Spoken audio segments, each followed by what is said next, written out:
Hello दोस्तों, नमस्कार। कैसे हैं सभी। मैं हूं अखिल और आप देख रहे हैं आपका अपना यूट्यूब चैनल अखिल आईटी वाला। तो दोस्तों, आप लोगों के लिए आज एक ऐसी समस्या जो सामने सभी लोगों के पास आ रही है बिहार आईटी सेक्टर का। जैसा कि पता है आप लोगों को, डिग्री डिप्लोमा वालों का जो है राइज ऑप्शन करने का आया है, जिसमें कई लोगों की बहुत तरह तरह की क्वेरी हैं। तो एक दो क्वेरी जो मेरे पास भी आई हैं, उन क्वेरी पर चर्चा करेंगे हम आप लोगों के लिए। लेके आए समस्या, आप लोगों को शायद समझ में आएगी। ठीक है, तो बने रहें दोस्तों हमारे साथ। अगर आप इस चैनल पर नए हैं तो आप हमारे चैनल को सब्सक्राइब करें और अपने दोस्तों तक शेयर करें। तो बात करेंगे हम बिना समय लिए हुए। जैसे कि देख सकते हो, एक कैंडिडेट्स है जिसके में क्या लिखा हुआ है। पहले बात कर लेंगे, उसके बाद नोटिस पे चर्चा करेंगे। नोटिस पे बाद में चर्चा करते हैं। पहले बात कर लेते हैं कि क्या क्या समस्या आ रही है लोगों में। तो देख सकते हैं एक रिजल्ट्स है मेरे पास, एक मेरे मित्र का है, जिसमें लिखा हुआ है डिसक्वालीफाइड। जो इसमें रिमार्क्स है उसमें लिखा हुआ है डिसक्वालीफाइड अभ्यर्थी द्वारा डिप्लोमा इन मैकेनिकल इंजीनियरिंग के प्रमाण पत्र के स्थान पर, चाहे डिप्लोमा मैकेनिकल की जगह पर डिप्लोमा ऑटोमोबाइल हो या डिप्लोमा प्रोडक्शन कर दिया गया होगा, इस वजह से इनके में रिमार्क्स ये आया हुआ है। अब इनको क्या करना है उसके लिए अभी हम बताएंगे बाद में। वीडियो में बने रहें दोस्तों, ठीक है। एक ऐसी कई सारी समस्याएं और हैं, उन पर चर्चा करेंगे, फिर बताएंगे लोगों में क्या क्या समस्या आ रही है। एक तो डिप्लोमा वाली आ रही है, दूसरा देख सकते हो एक और हमारे पास रिजल्ट्स पड़ा हुआ है। देख सकते हो इसमें क्या लिखा हुआ है, डिसक्वालीफाइड विज्ञापन के कंडिका एक एक के अनुसार, शर्तों के अनुसार आपके द्वारा ऑनलाइन आवेदन में डिप्लोमा इलेक्ट्रिकल इंजीनियरिंग में दावा किया गया है, परंतु प्रपत्र में electrical engineering industrial control lateral entry में है। इस कैंडिडेट ने क्या किया है, आईटीआई इलेक्ट्रीशियन के बाद लेटरल एंट्री में इलेक्ट्रिकल इंजीनियरिंग इन कंट्रोल में डिप्लोमा किया हुआ है। ठीक है, लेकिन जो डीजीटी का गाइडलाइन कहता है वो कहता है अगर आप इलेक्ट्रीशियन के मास्टर बनना चाह रहे हैं तो आपके पास आईटीआई इन इलेक्ट्रीशियन होना चाहिए, प्लस या डिप्लोमा है तो डिप्लोमा इन इलेक्ट्रिकल इंजीनियरिंग होना चाहिए। तो ये लोग बिहार वाले क्या हैं, वही चीज़ मान रहे हैं। ठीक है, जो उनका आरआर है रिक्रूटमेंट रूल, वो लोग वो फॉलो कर रहे हैं। ठीक है, एक तो ये हो गया। अभी और एक आध चीज़ें और हैं जो मैं आप लोगों के समकक्ष रखना चाहूँगा, बताता हूँ। ठीक है, बने रहें। अब देख सकते हो यहाँ पर एक अनुभव वाली है, एक मित्र मेरे हैं जिनका अनुभव की समस्या है। देख सकते हो यहाँ पर इनके में क्या लिखा गया है, डिसक्वालीफाई अनिवार्य कार्य अनुभव। ठीक है, किस रीजन की वजह से इनको किया गया है, तो इसमें लिखा गया अनिवार्य कार्य अनुभव, शिक्षण अनुभव प्रमाण पत्र के अनुसार कुल अनुभव प्रमाण पत्र 0 वर्ष 9 माह का है। मतलब इन्होंने कोई 2 अनुभव लगाए होंगे ऐसे। एक इनका अनुभव 9 माह का होगा, दूसरा अनुभव इनका कोई 2 वर्ष 1 माह का होगा, या 2 वर्ष 3 माह का होगा। 3 वर्ष का अनुभव या 2 वर्ष का लगाए होंगे, या मान लो 2 वर्ष का लगाए होंगे तो 2 वर्ष का लगाए होंगे तो कम से कम मान लो कितना, 9 माह यानी कि 1 साल कुछ दिन का वो होगा दूसरा वाला अनुभव। तो इनके साथ क्या हुआ होगा, ये अपलोड करना भूल गए होंगे। इनके साथ क्या हुआ होगा कि वो अपलोड करना भूल गए होंगे, तो इस वजह से क्या हुआ, इनका ये अनुभव नहीं हो रहा। तो इनको क्या करना है, इनको अपना अनुभव अपलोड कर देना है। इनको अपना अनुभव अपलोड कर देना है, दोनों अनुभव अटैचमेंट, एक पीडीएफ बना के, जो उनका 9 माह का अनुभव है, एक जो दूसरा अनुभव है, दोनों अनुभव टीचिंग और जो प्रैक्टिकल है वो दोनों अनुभव एक साथ अपलोड कर देने हैं। वहाँ पर लिख देना है कि टीचिंग का एक्सपीरियंस इतने दिन का है और जो है इंडस्ट्रियल का अनुभव इतने दिन का है। दोनों चीज़ें लिख के यहाँ पर राइज ऑप्शन में आप अपलोड करके सबमिट कर सकते हैं। यहाँ पे तो ये क्यूरी इनकी होगी, ये एक्सपीरियंस वाली होगी। ठीक है, अब बात करते हैं और एक आध चीज़ें हैं, जैसे कि ये देख सकते हैं इसमें कोई दिक्कत नहीं है। ये एक है मेरे दोस्त का ही है, इसमें क्या लिखा हुआ है, इसमें जो है राइजिंग मार्क्स में कुछ भी नहीं दिया हुआ है। ठीक है, इसमें कुछ नहीं दिया हुआ, मतलब इन्हें कुछ नहीं करना है। ठीक है, इनके मार्क्स दिए गए हैं पार्ट 2 में, ए में, बी में, सी में, सब में मार्क्स दिए गए, टोटल मार्क्स दिए गए हैं। ठीक है, इनके में कोई कमी नहीं, क्योंकि इलेक्ट्रॉनिक्स वाले होंगे तो इलेक्ट्रॉनिक्स वालों में कोई कमी नहीं है। मैकेनिकल व इलेक्ट्रिकल वालों में ही समस्या आई है, तो मैकेनिकल और इलेक्ट्रिकल वालों की समस्या हम डिप्लोमा वाली दूर करेंगे। एक्सपीरियंस वाली तो मैंने आप लोगों को बता दी कि एक्सपीरियंस कैसे राइज करना है, क्या करना है। ठीक है, काउंट कैसे करना है वो सब नोटिफिकेशन में मेंशन है, और जो भी रिजल्ट्स आया है उसमें भी मेंशन है, आप लोग पढ़िए अच्छे से उसको। ठीक है, और बता रहे हैं, एक दो मेरे पास रिजल्ट पड़े होंगे तो मैं लॉगिन किया हूँ सुबह सुबह, ये भी सही है, इसमें भी कोई दिक्कत नहीं है। ठीक है, अब बात करते हैं इलेक्ट्रिकल वाली जो मैंने बात बताई थी, तो ये बिहार वाले क्यों नहीं मान रहे हैं। डीजीटी का जो है इलेक्ट्रिकल्स का है, ठीक है, इलेक्ट्रीशियन का देख सकते हो। इलेक्ट्रीशियन में क्या दिया हुआ है यहाँ पर, 10th आपको जो एंट्री जो क्वालिफिकेशन है 10th होना चाहिए, ठीक है, किसी भी सब्जेक्ट्स में, मैथ्स के साथ, साइंस के साथ, ठीक है।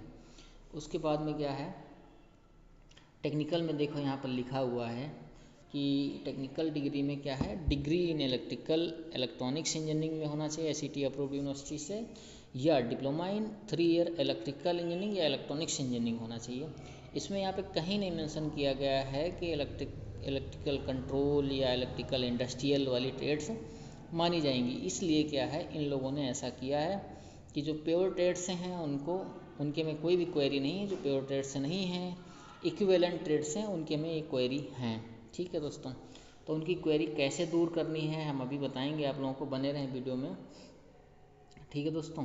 तो उसके लिए मैंने एक AICT का गजट निकाला हुआ है, ठीक है, वो आप लोगों को पढ़ के बताएंगे। लेकिन उससे पहले हम नोटिस पर चर्चा करते हैं, जो BTSC ने नोटिस जारी किया है 5 तारीख को। उसमें क्या लिखा गया है देख सकते हो, पढ़ सकते हो आप लोग, पढ़ोगे तो अच्छा है, नहीं पढ़ो तो ठीक है, ठीक है। इसमें दिया गया विज्ञापन संख्या 38 से 2023 से 52 तक, 38 से 52 तक के जो अनुदेशक के विभिन्न पदों के लिए डिग्री डिप्लोमा वाले हैं दोस्तों, ITI वाले नहीं है। इसमें पेपर हुआ था, ठीक है, डिफरेंट ट्रेड्स में एग्जाम्स हुए थे, 1 को, 2 को, 3 को, 4 को, 8 को हुआ था, ठीक है, 9 को हुआ था। जिसके बाद क्या है, जो है उनके परीक्षांक के रिजल्ट जो है BTSC वेबसाइट पर अवलोकन कर दिए गए, जिसमें क्वालिफाइड डिसक्वालीफाइड सब कुछ दिया गया था। कंप्यूटर बेस में क्वालिफाइड पाए गए अभ्यर्थियों के ऑनलाइन आवेदन सिक्योरिटी विज्ञापन में वर्णित के अनुसार दिए गए अभ्यर्थियों के दावे के लिए ऑनलाइन आवेदन जो है अपलोड कराए गए थे। जो भी ऑनलाइन डॉक्यूमेंट्स वगैरह अपलोड कराए गए थे उन्हीं की एक क्वेरी है, ठीक है। विज्ञापन के आधार पर अगर क्वेरी आप पूरी नहीं कर रहे हो तो उन्हीं में ऑब्जेक्शंस लगा है, ठीक है। ऑब्जेक्शन किस में लगा हुआ है, जो विज्ञापन में जो क्वालिफिकेशन, जो अनुभव मांगे गए हैं, जो नियम शर्तें मांगी गई हैं, वो अगर आप नहीं पूरा कर रहे हैं तभी आप में ये क्वेरी लगी हुई हैं, ठीक है। वो अदर से नहीं मानेंगे या नहीं मानेंगे पता नहीं, लेकिन जो उनके उसमें दिया गया है प्योर, वो उसी को मान रहे हैं, ठीक है। अनुसार सिक्योरिटी किया गया है। विज्ञापन सिक्योरिटी के अभ्यर्थियों के मानक एवं उनके एप्लीकेशन नंबर की वेबसाइट BTSC.in पर अवेलेबल है, ठीक है। लिंक दिया गया डिग्री डिप्लोमा का, ये 6 से 8 यानी कि 6 अगस्त से 11 अगस्त तक आप लोग जो है अपनी आपत्ति दर्ज कर सकते हैं। आपत्ति दर्ज करेंगे मतलब आप लॉगिन करेंगे, लॉगिन करने के बाद में आपका खुलेगा। अगर नीचे आपको डिस्क्लेमेशन में आ रहा है कोई आपत्तियाँ, तो उस आपत्ति को अवलोकन करने के लिए आप जो है सपोर्टिव डॉक्यूमेंट्स लगाएंगे। जैसे मैंने बताया एक्सपीरियंस का था, तो आप दोनों एक्सपीरियंस लगाएंगे, उसको एक्सप्लेन करेंगे, लिखेंगे 2 लाइनें उसके बारे में कि मेरा ये अनुभव मिलाकर मेरा अनुभव पूरा हो रहा है, तो आपका राइजिंग जो है क्लियर हो जाएगा। और डिग्री डिप्लोमा में, जैसे कि डिप्लोमा में जिनका है उनकी समस्या जो इलेक्ट्रिकल और मैकेनिकल वालों की आ रही है, वो हम अभी उस पर चर्चा करेंगे, ठीक है। इक्विवेलेंट वाला मसला है वो थोड़ा सा, मोबाइल नंबर वगैरह से जो सारी चीज़ें हैं वो आप देख सकते हो, कर सकते हो वहाँ से राइज वगैरह करके, ठीक है। अभी हम केवल एक्सपीरियंस पे बात करेंगे, ठीक है। हाँ, इसमें दिया गया है, ये चीज़ें पढ़ने वाली हैं, आप लोग पढ़ते नहीं हो, पढ़ लो, ठीक है। क्या किया गया, अनिवार्य शैक्षिक योग्यता का प्रमाण पत्र, अंक पत्र, अनिवार्य अनुभव प्रमाण पत्र नहीं रहने के कारण अयोग्य किया गया, ठीक है। कंडिका 1 क्या है, अंकित जो है शैक्षिक अर्हता किसी मान्यता प्राप्त बोर्ड संस्थान से स्ट्रीम ब्रांच में 4 वर्षीय डिग्री डिप्लोमा प्रमाण पत्र, किसी मान्यता प्राप्त विश्वविद्यालय से संबंधित स्ट्रीम ब्रांच में 3 वर्षीय इंजीनियरिंग डिप्लोमा का प्रमाण पत्र शैक्षिक योग्यता वाले अयोग्य किया गया, ठीक है। जिनको में कंडिका 1 लगा हुआ है, किसी में कंडिका 2 लगा हुआ है, वो जो अपना देखोगे तो उसमें दिया हुआ है डिटेल्स, उसमें क्या लगा है क्या नहीं लगा है, उस हिसाब से आप लोग राइज ऑप्शन करोगे, ठीक है। योग्यता के संबंधित प्रमाण पत्र जैसे शैक्षिक प्रमाण पत्र, आरक्षण हेतु, ठीक, कार्यानुभव प्रमाण पत्र, निर्गत प्रमाण पत्र 18/10 तक निर्गत किए होने ही मान्य हैं। मतलब जो भी आपके चीज़ें हैं वो 18/10 तक ही मानी जाएंगी। जैसे शैक्षिक प्रमाण पत्र आपके पास, आरक्षण हेतु जो चीज़ें आप मान रहे हो, जैसे SC/ST अदर स्टेट वालों को खैर है ही नहीं, वो चीज़ें आपकी जो है निर्गत वाली जो चीज़ें हैं वो 18 अगस्त से पहले, 18 अगस्त 2023 से पहले निर्गत हुई हों वही मानी जाएंगी। उसके बाद अगर आप लगा रहे हो तो आप में राइज ऑप्शन आएगा, आप कुछ नहीं कर सकते, वो नहीं मानेंगे, ठीक है। ये हो गया, ठीक है। अब 4 नंबर पढ़ लेते हैं। 4 नंबर में क्या दिया गया है, परंतु आयोग के पत्रांक संख्या 3105 में दिनांक 16/11 को विज्ञापन संख्या 47/2023 ग्रुप 10 इलेक्ट्रॉनिक्स मैकेनिक व्यवसाय अनुदेशक के पद, क्योंकि उसमें इलेक्ट्रॉनिक मैकेनिक का जो है संशोधन किया गया था बाद में, फिर दोबारा से रीओपन हुआ था फॉर्म इलेक्ट्रॉनिक्स मैकेनिक के लिए, वो चीज़ें दी गई हैं। ठीक है, तो दिनांक 18/11 से 25/11 तक आवेदन करने वाले अभ्यर्थियों के मात्र आरक्षण हेतु निर्गत प्रमाण पत्र, अनुभव प्रमाण पत्र दिनांक 25/11 तक, मतलब जो है उनके अक्टूबर तक ही 18 अक्टूबर तक माने जाएंगे, लेकिन इलेक्ट्रॉनिक्स मैकेनिक वालों में क्या है 25 नवंबर तक जो है उनके सारी चीज़ें जो है निर्गत प्रमाण पत्र वगैरह हैं वो मान्य किए जाएंगे, क्योंकि इनके लिए दोबारा से संशोधन हो के, ठीक है, शुद्धि पत्र जारी होकर दोबारा से फॉर्म रीओपन हुआ था। ठीक है, तो वो चीज़ें कही गई हैं इसमें। अनुभव विज्ञापन कंडिका 2 में क्या किया गया है, वर्णित अनिवार्य अनुभव अंतर्गत कार्यावधि की गणना जो है 19/9/2023 तक की जाएगी, यानी कि जो 19 सितंबर 2023 तक ही अनुभव माना जाएगा आपका। ठीक है, ये सारी चीज़ें इसमें दी गई हैं, आप विधिवत रूप से आप लोग पढ़ सकते हैं, अच्छे से पढ़ें इसको, और चाहे 2 बार पढ़ें, 3 बार पढ़ें, 4 बार पढ़ें, चीज़ें समझ में आ जाएंगी, ज़्यादा किसी से पूछने की ज़रूरत नहीं है। आप खुद समझदार हैं, मास्टर बनने जा रहे हैं, आप खुद पढ़िए। ठीक है, अंतर्गत अध्यापक प्रशिक्षक के रूप में कार्यरत होने के संबंधित में उद्योग सरकार द्वारा मान्यता प्राप्त नहीं होने के कारण वैसे अनुभव प्रमाण पत्र को अमान्य किया जाएगा। इसमें क्या कह रहा है, जो कंडिका 1-2 के अनुसार किया गया, अनुभव एक्सपीरियंस को लेके बताया गया, उद्योग में कार्यरत नहीं होने के अथवा तकनीकी अध्यापक मतलब टीचिंग एक्सपीरियंस जो लगाए हैं रूप में कार्यरत न होने के लिए संबंधित सरकार के उद्योग में जो मान्यता प्राप्त नहीं है होने की दशा में अनुभव प्रमाण पत्र अमान्य किए जाएंगे। ठीक है, इसमें क्या किया गया, साथ में साक्ष्य भी, साथ में निम्न साक्ष्य को नहीं मान्य किया जाएगा। कौन कौन से, जैसे कि जीएसटी निबंध को उद्योग के रूप में मान्यता होने की प्रमाण पत्र नहीं माना जाएगा। जैसे कि ये कह रहे हैं इस हिसाब से कि अगर आप जीएसटी नंबर वाली कोई इंडस्ट्री का आप एक्सपीरियंस लगा रहे हैं तो वो उद्योग में नहीं माना जाएगा, ये इनका कहना है। माना जाएगा नहीं माना जाएगा वो जाने, लेकिन जो इसमें लिखा हुआ वो बता रहे हैं।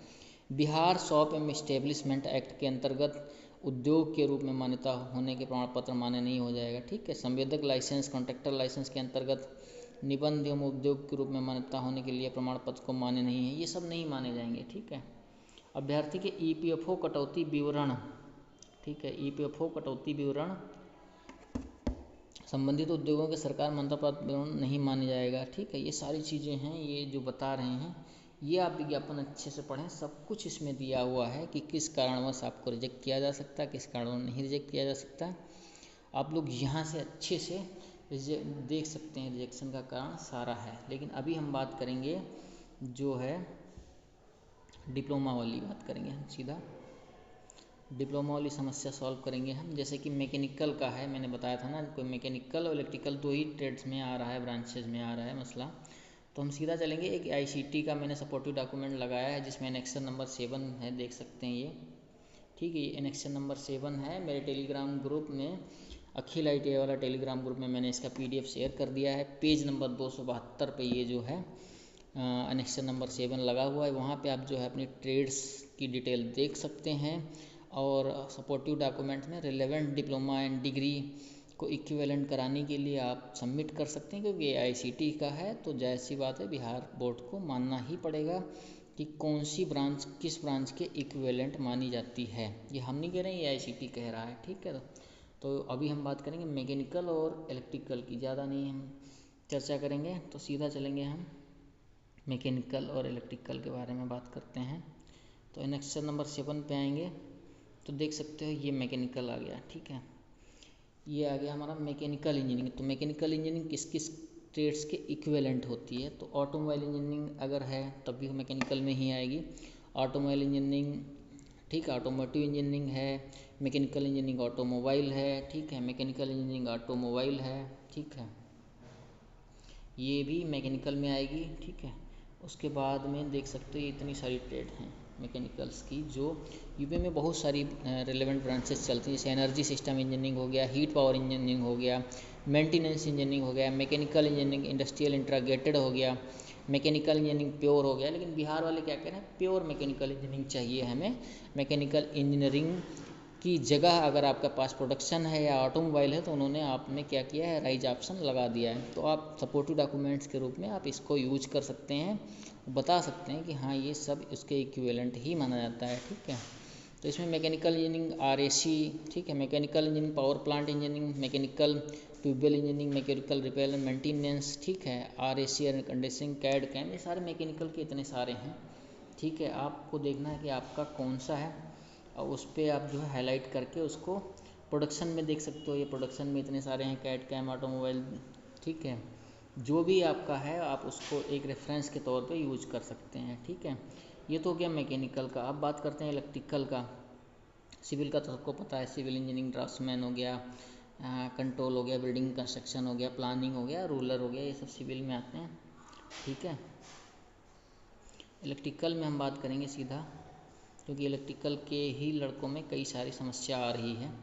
तो एक इलेक्ट्रिकल की बात करेंगे तो जहाँ पे electrical engineering diploma for example के लिए मैंने अभी एक रिजल्ट दिखाया था, जिसमें था इलेक्ट्रीशियन से एक मेरे मित्र ने अप्लाई किया है, लेकिन उनको डिप्लोमा जो है लेटरल एंट्री में ITI के बाद किया है, तो उनका डिप्लोमा किसी अन्य ट्रेड से है, इलेक्ट्रिकल इंजीनियरिंग से प्योर नहीं है, तो इस वजह से उनके में राइज एंड ऑप्शन का क्लेम आया है। तो उसमें देख सकते हो इलेक्ट्रिकल इंजीनियरिंग में कौन कौन सी ट्रेड आ गई, इलेक्ट्रिकल एंड इलेक्ट्रॉनिक्स आ गई, इलेक्ट्रिकल एंड इलेक्ट्रॉनिक्स इंजीनियरिंग आ गई, ठीक है, इलेक्ट्रिक एंड इंस्ट्रूमेंट इंजीनियरिंग हो गया, इलेक्ट्रिकल एंड मैकेनिकल इंजीनियरिंग हो गया, इलेक्ट्रिकल एंड पावर इंजीनियरिंग हो गया, इलेक्ट्रिकल एंड एनर्जी सिस्टम हो गया, electrical engineering instrument and control हो गया, इलेक्ट्रिकल इंजीनियरिंग प्योर हो गया, ठीक है, electrical engineering electronics and power हो गया, इलेक्ट्रिकल इंजीनियरिंग इंडस्ट्रियल कंट्रोल हो गया। तो इंडस्ट्रियल कंट्रोल यूपी में भी हमारे चलती है, इलेक्ट्रॉनिक्स एंड पावर ये भी यूपी में चलती है। तो यूपी वाले लड़कों के साथ ऐसा समस्या आई है, इसलिए आप लोग ये चीज़ सपोर्टिव डॉक्यूमेंट्स के रूप में लगा सकते हैं, बता सकते हैं कि सर ये ऐसा है, ये हमारा जो है इलेक्ट्रिकल इंजीनियरिंग के इक्विवेलेंट ही आता है, तो वो लोग मान कर लेंगे। अगर फिर भी नहीं मानी करते हैं तो आप लोग क्या करो, दोबारा से भी राइज एंड ऑप्शन जब आता है तो एक क्वेरी आती है, क्वेरी के लिए आप लोगों को समय दिया जाता है, 6 से 7 दिन के लिए नोटिस जारी होगा और BTSC आप लोगों को बुलाएगा, इंडिविजुअली बुलाएगा कि आप लोग अपने आपत्तियां और डॉक्यूमेंट सबमिट कर सकते हैं आकर, जैसे प्रोविजनल कैंडिडेट्स को बुलाया जाता है, सेम उसी तरह से वहाँ भी बुलाया जाता है, ठीक है। तो ये सारी इलेक्ट्रिकल इंजीनियरिंग की इतनी सारी कोर ट्रेड्स हैं, ठीक है। तो इलेक्ट्रिकल वाले इसका यूज कर सकते हैं, ठीक है। इलेक्ट्रॉनिक्स वाले भी देख सकते हो दुनिया भर के ट्रेड्स हैं, लेकिन इलेक्ट्रॉनिक्स वालों में नहीं आई है ये समस्या, केवल इलेक्ट्रिकल और मैकेनिकल वालों में आई है। तो इलेक्ट्रिकल और मैकेनिकल वाले जो भी हमारे भाई बहन हैं उन लोगों को बता दूं, आप लोग इसका जो है यूज कर सकते हैं। बाकी एक मेरे पास उत्तर प्रदेश जल निगम का भी GO पड़ा हुआ है, लेकिन यूपी का गजट का GO माने या नहीं माने पता नहीं, लेकिन AICT का GO है तो ये कम से कम वो मानेंगे और इसको इम्प्लीमेंट्स करेंगे। और जो भी हमारे दोस्त हैं जिनके में ये समस्या आ रही है रिजल्ट्स में, तो आप लोग पैनिक ना हो और ऑब्जेक्शन राइज करें और सपोर्टिव डॉक्यूमेंट्स के रूप में अपना जो है सर्टिफिकेट, डिप्लोमा के साथ मार्कशीट के साथ अपना सर्टिफिकेट भी अपलोड करें। सर्टिफिकेट पे आप लोगों के लिखा होगा अच्छे से, जो आपकी कोर ट्रेड होगी वो पहले लिखी होती है, जैसे इलेक्ट्रिकल इंजीनियरिंग, फिर ब्रैकेट में लिखा होगा जो आपकी इक्विवेलेंट ट्रेड्स हैं। तो आप लोग जो है वो ट्रेड्स के बारे में अच्छे से अपलोड करें और दोनों सपोर्टिव डॉक्यूमेंट जो भी हो सकते हैं वो एक PDF बना लें। क्या करें आप लोग, एक PDF बना लें, पूरी अलग अलग PDF ना बनाएं, ठीक है, एक ही PDF बना लें और एक PDF बना के सीधा क्या करें, अपलोड कर दें, ठीक है। एक PDF बनाकर अपलोड कर दें, वहाँ पर एक ही PDF में अपलोड करने के बाद में कुछ लिखने का ऑप्शन आ रहा है तो वो भी लिखने के बाद अपलोड कर सकते हैं। बस देख लेना आप लोग MB कितनी मांग रहा है, अगर आप उतनी MB में कर पा रहे हैं तो ठीक है, नहीं कर पा रहे हैं तो आप ऑनलाइन जाना, कंप्रेस्ड PDF डालना गूगल क्रोम पे और आपकी PDF जो है जितनी KB में चाहिए उतनी KB में कन्वर्ट्स हो जाएगी और वो वहाँ पे आप राइज ऑप्शन में यहाँ पे डिक्लेरेशन करके अपलोड कर सकते हो। आई होप आप लोगों का यह है जो रिमार्क्स है वो हट जाएगा। अगर फिर भी नहीं हटता तो आप लोगों को मौका दिया जाएगा एक बार और। आयोग क्या करता है, किसी लड़के के साथ बुरा नहीं करता है, ठीक है दोस्तों। तो आई होप ये छोटी सी जानकारी आप लोगों को समझ में आई होगी दोस्तों। ये इलेक्ट्रिकल मैकेनिकल वाले लड़के जो हैं इन लोगों के साथ समस्या आ रही थी, तो इस पे हमने थोड़ा सा मेहनत की और गजट AICT का ढूंढा है और जो मेरा ये जो है टेलीग्राम चैनल पे पड़ा हुआ है, आप लोग क्या करें वहाँ से जो है उस गजट को उठा के अपने जो है सपोर्टिव डॉक्यूमेंट्स के रूप में यूज कर सकते हैं, ठीक है। चाहें तो उस पेज को प्रिंट करा के आप सपोर्टिव डॉक्यूमेंट्स के रूप में यूज कर सकते हैं और रेफरेंस भी लिख सकते हैं कि ICT का ये है, एनेक्सर नंबर 7 है, पेज नंबर 272 पे है। कितने दोस्तों? पेज नंबर 272 पे है। पेज नंबर 272 पे ये एनेक्सर है। एनेक्सर में वहाँ पे आप लोग देख के अच्छे से पढ़ के अपलोड कर सकते हैं दोस्तों। तो ये आप लोगों की समस्या सॉल्व हो जाएगी दोस्तों। अगर वीडियो अच्छी लगी है तो अपने दोस्तों तक भी शेयर करें। धन्यवाद।